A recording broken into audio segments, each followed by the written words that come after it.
2014, a war was started by Russia in Ukraine. Soon after, the Canadian government created a special visa inviting Ukrainians fleeing the war to come to Canada. In the last 2 years, over 280,000 Ukrainians have accepted our invitation. As a result, a Ukrainian community has been established in Willowdale, North York, which did not exist prior to the war. I'm grateful for their contributions to the fabric of our neighborhood in welcoming other newcomers, sharing their language and food, and their support of each other. They reached out to me about a specific challenge that they are facing, and I'm here to support their advocacy. Starting their lives in Canada has not been easy.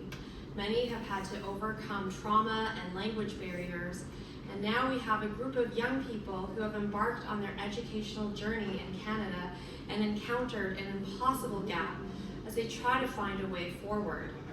The CUAET visa is a special status that allowed the Ukrainian newcomers fleeing war to quickly set up their lives in education. Children have attended local public schools and high schools while parents have worked. However, these students do not have access to domestic tuition rates for post-secondary education. This means many students are not applying or declining offers of admission because of the high tuition rates for international students, which can be as high as $55,000 per year. At this time, the path to PR status is unclear, and therefore there is no set path for these students to attain domestic tuition rates. As a city councillor, I do not have jurisdiction over colleges and universities in Ontario. However, I will be walking on a motion at City Council today to invite my colleagues to join me in requesting the Province of Ontario to extend the exemption from international tuition fees for post-secondary education to Ukrainian students holding the CUAET visa in Ontario. We hope they will consider doing this expediently as the September 2024 school term looms in the distance. Today, we have invited several young people whose lives have been deeply impacted by the war and their current status in Ontario, and they will be sharing their stories. But first, I would like to invite Marijka Stadnyk, the Vice President of External Affairs of the Ukrainian Congress, Canadian Congress, Toronto.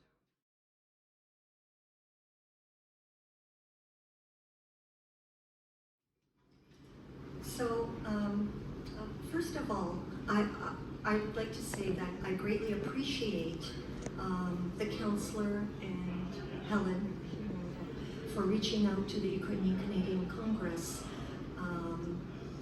to help move this issue forward, because it's something that we've been working on for a while. We recognize that it is a large challenge and obstacle to young Ukrainians who have arrived. Imagine February 22nd, 2022. This is really difficult for Canadians to imagine. Like, imagine you're sitting in your kitchen, having a morning coffee, and a bomb lands on you. Literally, a bomb through your window lands on you. Imagine you're lying in a hospital bed, ready to give birth because you are a high-risk pregnancy, and a bomb bombs out the hospital that you're in.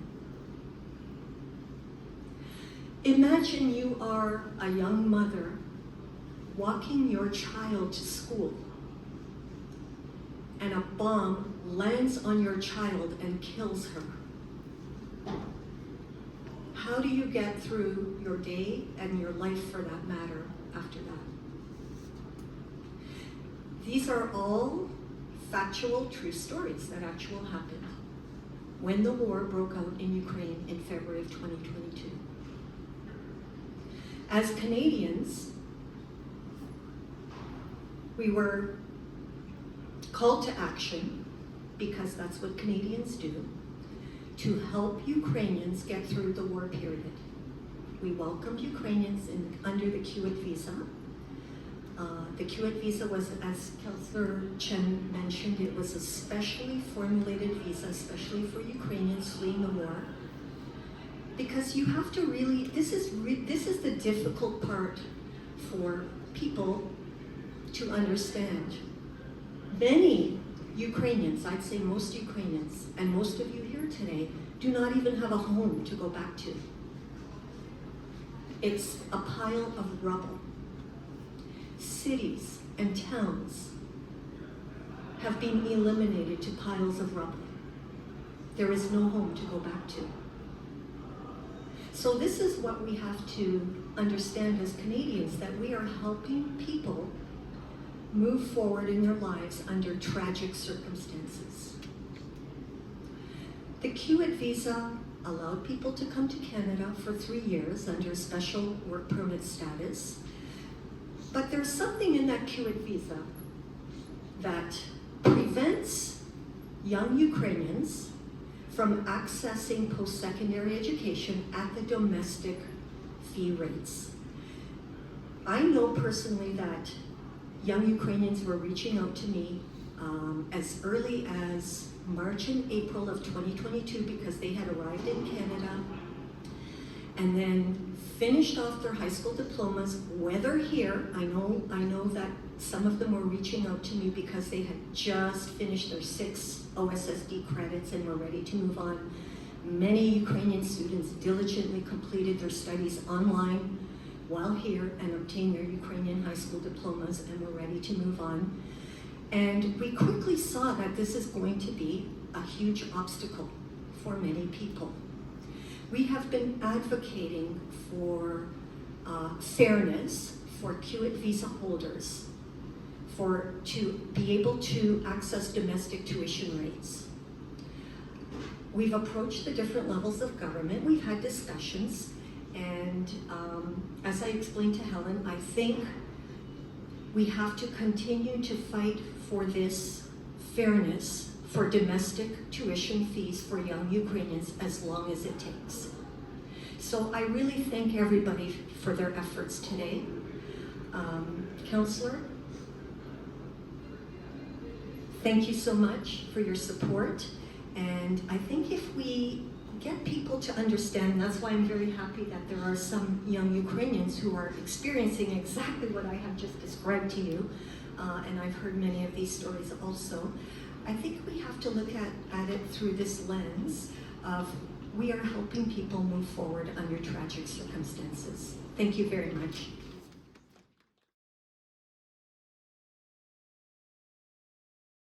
Community group. Our community has grown over 2 years, and now hundreds of Ukrainian newcomers have joined us, attended our events, shared questions, suggestions, and ideas in our group. We provide opportunities to meet weekly over Zoom, as well as in-person social to make new friends, meet neighbors, talk about experiences they live through, and sometimes even sing and dance together. Today we're here to represent our amazing youth, newcomers from Ukraine who came with CUAET visas. These kids are our future, the future of Canada and Ukraine. We're grateful for the province of Ontario welcoming them into elementary and high school, but once they graduate, they're stuck in a limbo. Some can't even work as they have study permits only without the work permit. Some got work permits and can only get survivor jobs. As education is key, only survivor job, as education is key to start a good career and have a great future in any country. We need your help to support our next generation and give them an opportunity to complete their studies, get college university degrees, and follow their dreams, contribute to Canadian economy, and help to rebuild Ukraine.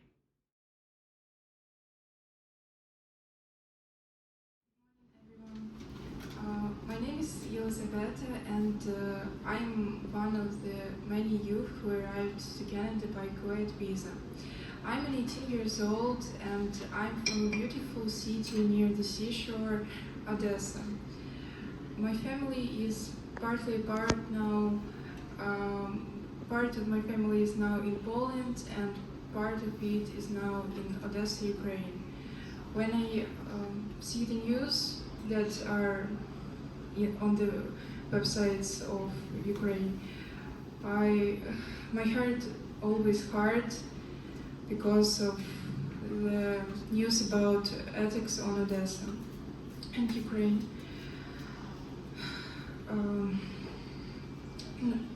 My family is also very worried about me now because I cannot get access to education, because the prices are beyond what my family and I could pay. And it's okay. Today I will be speaking on behalf of thousands of Ukrainian kids who arrived here and who face the same situation as me. And then it's up at the Ukrainian youth, at the wars. We all are very mentally and physically unstable, and it's very hard for us to face number issues we are facing now. We are also very grateful for the CUAET visa program that allows us to be in safety and peace now, but for us it is also important to have proper higher education that allows us to be very helpful for the future society of Canada and Ukraine. It will be helpful for both countries because we can contribute to their economy by applying our knowledge and skills in the future. We respectfully request your sincere understanding and support, and it's not just the aid for us, it's the investment to our future. I thank you for your attention and for considering our earnest appeal. Thank you.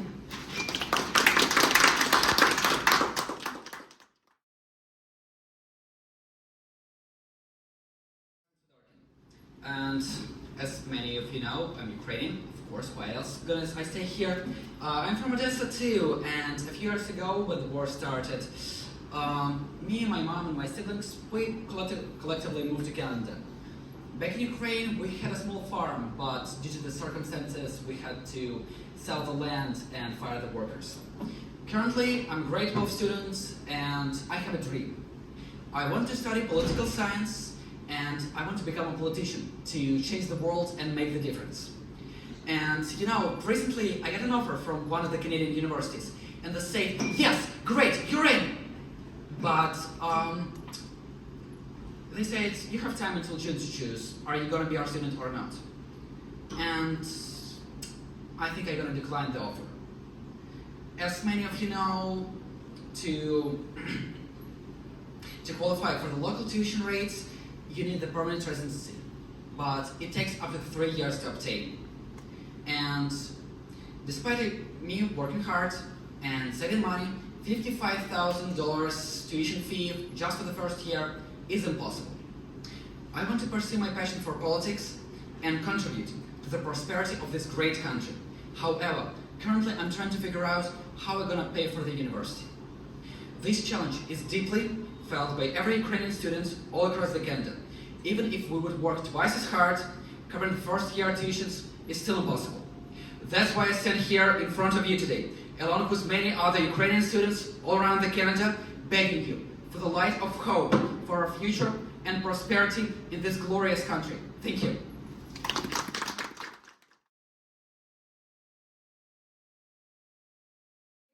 And I'm a 16-year-old high school student. I arrived in Canada in March 2023 under the circumstances of full-scale invasion war. My life has not brought any ease ever since, and I happened to experience several traumatic situations related to war. I originally come from the small town of Kherson, which is in the south of Ukraine. This is the place where I spent pretty much my whole life, being raised by a loving family and surrounded by friends. My family is my mother, father, and younger brother.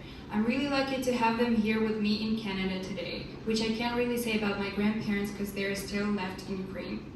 From the very beginning of the war, my town was one of the first to fall under the enemy's evil deeds. I had to spend nearly a month under the occupation, hiding in the basement and just hoping for the best.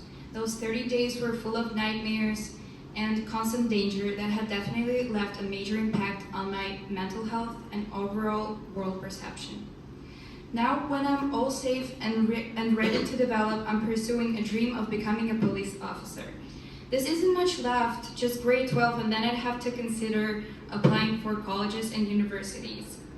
The thought that's mainly bugging me is that I won't be able to afford education. My parents are trying their best and working every single day to make sure that me and my brother can have a future here in Canada.